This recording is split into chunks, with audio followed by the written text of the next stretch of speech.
Hello everyone. तो इस video में भी डिस्कस करेंगे acid base and salt chapter से रिलेटेड एनसीईआरटी क्वेश्चन। आप सभी जानते हैं कि एनसीईआरटी क्वेश्चन पढ़ना कितना ज़रूरी है। तो चलिए स्टार्ट करते हैं। लेकिन उससे पहले मैं ये बात बोल दूं आपको, प्लीज़ अगर आप लोग सब्सक्राइब किए हैं बट आप बेल आइकन नहीं दबाएं तो प्लीज़ बेल आइकन भी दबा लें, ताकि मैं जब वीडियो अपलोड करूँ तो आपको उसी वक्त नोटिफिकेशन चला जाया करे। चलिए स्टार्ट करते हैं। यहाँ पे फर्स्ट क्वेश्चन कह रहा है कि you have two solution A and B, है ना। अब the pH of solution A is 6 और pH of solution B is 8, यानी दो सोल्यूशन है। ए सोल्यूशन का पीएच वैल्यू जो दिया हुआ है वो 6 दिया हुआ है और बी सोल्यूशन का जो पीएच वैल्यू है वो दिया हुआ है 8। ये क्वेश्चन कह दिया। उसके बाद ये बोल रहा है कि which solution has more hydrogen ion concentration, है ना, किस सोल्यूशन का कंसनट्रेशन हाइड्रोजन आयन का ज़्यादा है। और ये भी पूछ दिया which of this is acidic, which of one of this basic, यानी इन दोनों सोल्यूशन में कौन एसिडिक सोल्यूशन है और कौन सा बेसिक सोल्यूशन है। तो ये आप पहले ये जान लें कि जब पीएच का वैल्यू जब 7 से 0 की तरफ जाता है तो वो सोल्यूशन एसिडिक होता है, ये आपको पता है। जब पीएच का वैल्यू 7 से 14 की तरफ 14 के रेंज में रहता है तो वो सॉल्यूशन बेसिक होता है, ये आप जानते हैं। और ये भी आप जानते होंगे कि 7 से जो ही 0 की ओर जाते हैं तो एसिडिटी बढ़ता है। और ये भी आप जानते हैं कि 7 से जब 14 की तरफ जैसे जैसे बढ़ते हैं वैसे वैसे बेसिसिटी भी बढ़ता है। मतलब ये हुआ कि आप 7 से जो ही 0 की तरफ जाएंगे तो हाइड्रोजन आयन का कंसंट्रेशन बढ़ेगा, लेकिन हाइड्रोक्साइड आयन का कंसंट्रेशन क्या होगा, घटेगा, है ना।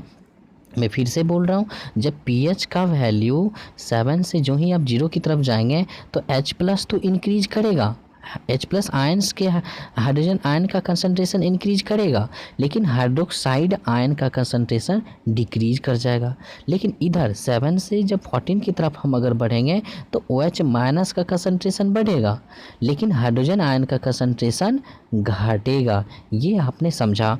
अब ये क्वेश्चन में आप पता चल गया होगा कि पीएच वैल्यू जिसका 6 है क्या वो 7 से कम में है। हाँ, तो इसका मतलब जिस सोल्यूशन का पीएच वैल्यू 6 है वो एसिडिक होगा, ये आपने समझा। उसके बाद अगर जिस सोल्यूशन का पीएच वैल्यू 8 है क्या वो 7 से ज़्यादा वाले रेंज में है। हाँ, तो इसका मतलब ये बेसिक नेचर का होगा, ये आपने समझा। अब इसका मतलब ये हुआ कि कंसंट्रेशन इसमें से पूछा है कि which solution has more hydrogen ion concentration, तो जिसका पीएच वैल्यू 6 है यानी यहाँ है, यानी वो एसिडिक ज़्यादा है।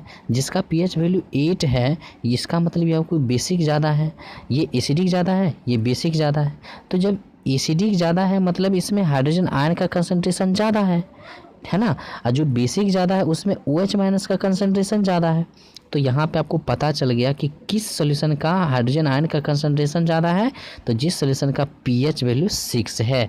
क्यों? क्योंकि ये एसिडिक इन नेचर में है, और जिसका पीएच वैल्यू 8 है वो तो बेसिक इन नेचर में है, जिसमें क्या होता है OH- का कंसंट्रेशन ज़्यादा, H+ आयन का कंसंट्रेशन कम होता है। यानी आपने समझ लिया। अब यहाँ पे कौन सा सोल्यूशन एसिडिक होगा, जिसका पीएच वैल्यू 7 से कम होगा, यानी 6 वाले का एसिडिक सॉल्यूशन होगा। और जिसका पीएच वैल्यू 7 से ज़्यादा है मतलब पीएच वैल्यू जिसका 8 है वो बेसिक होगा। यानी इस तरह से आप समझ सकते हैं। अब क्वेश्चन नंबर 2 पे चलते हैं।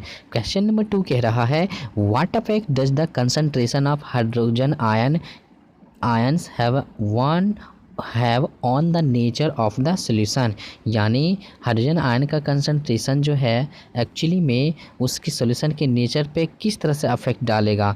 तो ये कह रहा है कि एक्चुअली में जब कोई सोल्यूशन एसिडिक होगा, है ना, जब कोई सोल्यूशन एसिडिक होगा तो अगर मैं बोलूँ कि यहाँ पे ये बोल दूँ कि पहले अगर तो ये बोलूँ कि हाइड्रोजन आयन का कंसंट्रेशन अगर आप बढ़ा रहे हैं तो वो सोल्यूशन जो है और ज़्यादा एसिडिक हो जाएगा। लेकिन अगर कोई सोल्यूशन का हाइड्रोजन आयन आप जो है हाइड्रोजन आयन के कंसंट्रेशन को आप घटा दे रहे हैं मतलब वो सोल्यूशन जो है वो उस सोल्यूशन का एसिडिक कैरेक्टर घट जाएगा, है ना। तो इस तरह से आप समझ सकते हैं।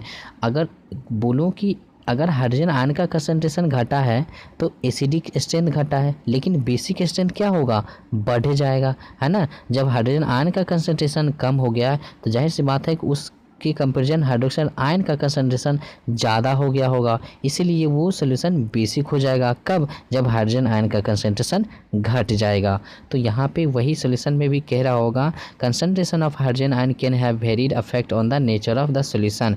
जैसे with the increase in hydrogen ion concentration the solution becomes more acidic, while decrease hydrogen ion the cause the increase in the basicity of the solution. यानी जब हाइड्रोजन आयन का कंसंट्रेशन घट जाएगा तो उस वक्त क्या होगा कि हाइड्रोक्साइड आयन का कंसंट्रेशन बढ़ जाएगा, और जिससे क्या होगा कि बेसिसिटी बढ़ जाएगा। तो इस तरह से भी आप सोच सकते हैं। आगे बढ़ते हैं क्वेश्चन नंबर 3 पे। Do basic solution also have hydrogen ion? If yes then why are this basic? तो एक्चुअली में क्या बेसिक पूछ रहा है कि क्या बेसिक सोल्यूशन हाइड्रोजन आयन्स रखता है?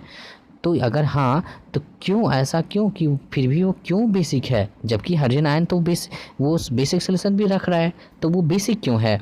तो पहले ये जान लेते हैं कि एक्चुअली में हाँ ये बात सही है कि बेसिक सोल्यूशन भी हाइड्रोजन आयन रखता है।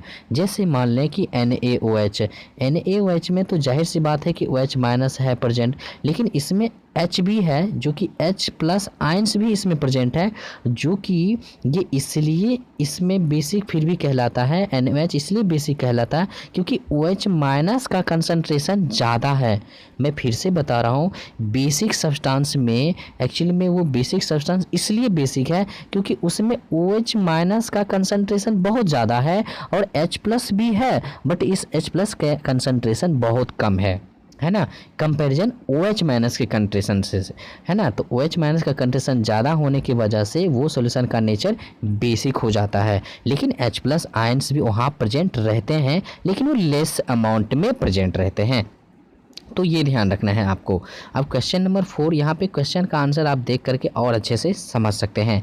क्वेश्चन नंबर 4 कह रहा है कि under what soil condition do you think a farmer would treat the soil of this fields with quick lime या फिर स्लैक्ड लाइम या फिर चॉक?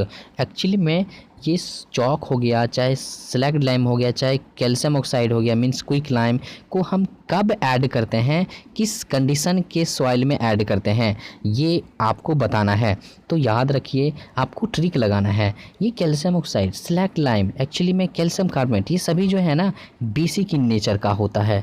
तो आप बताइए, अब ये सभी जो है आप बेसिक सब्सटेंस को आप ऐड करने वाले हो कहाँ? सॉइल में। तो जाहिर सी बात है कि सॉइल का कंडीशन एसिडिक हो गया होगा, तभी तो आप इस बेसिक सब्सटेंस को मिला रहे हो।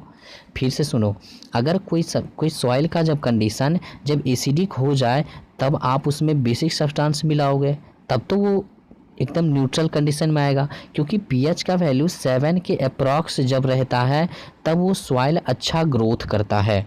तो अब आप बताओ, जब आपका सॉइल एसिडिक हो गया मतलब पीएच 7 से कम हो गया, तो इस 7 से कम हो गया जब पीएच का वैल्यू, तो वो 7 के अप्रॉक्स ले जाने के लिए आपको तो बेसिक सब्सटेंस ही मिलाने पड़ेंगे। यानी आपने समझा कि जब सॉइल का कंडीशन एसिडिक हो जाए तब हम ये सभी सब्सटेंस मिलाते हैं। ये आप समझ गए होंगे। तो इस तरह से आपको ये समझ में आएगा। यहाँ पे सॉल्यूशन पढ़ करके भी आप यहाँ पे और अच्छे से बेहतर समझ सकते हैं।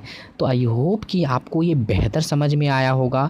एनसीईआरटी क्वेश्चन पढ़ना बेहद ज़रूरी है on the basis of board exam.